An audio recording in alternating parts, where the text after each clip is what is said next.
Boeing is down the most in the Dow.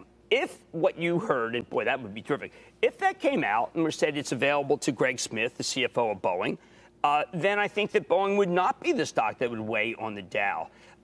If the president were to call Saudi Arabia and say, all right, guys, hey, you know what, terrific, you wiped out half of our industry, but we're going to remain energy independent because we want to be independent of you, because when you're overrun by the bad guys, we're not going to be there. You get oil back to 28.30, then we able to preserve the Permian. There's some things the government can do. It's maybe 5 calls. It could be done by 11. FDA comes in and does remdesivir, the Gilead drug.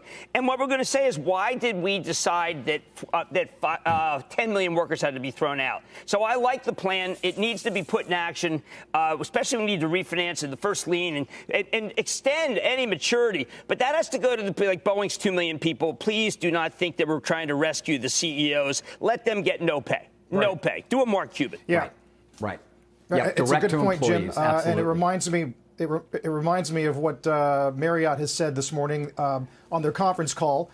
Suspending Arnie Sorensen's salary for the balance of the year, reducing salaries for senior executives by half, temporary leaves in North America, cutting work weeks around the world, and a pullback on essential spending. I wonder, Jim, what your take was on these reports that Kudlow floated, the government taking equity stakes in companies that need massive aid, Schumer requiring a commitment to lay off no employees as opposed to 90%, which was Sorkin's idea earlier in the week. Well, look, I like anything that protects the workers. I think that the big problem, when you go back and look, what was the punishment from Dodd-Frank for the investments in the banks, which actually made money, by the way. The Federal Reserve made money for the Treasury. What was the punishment was, you know what, we can't keep doing this because the CEOs made out like bandits.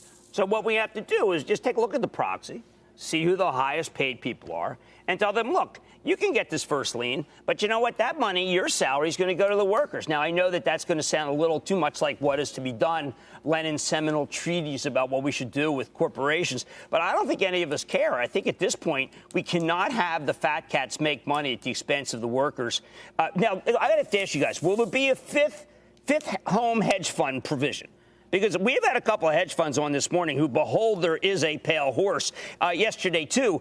And, you know, it's shaking because I think I don't want class warfare in this country. And the way you get class warfare in this country is to have billionaires tell us, look out, it's the end of days. We got to be a little more focused.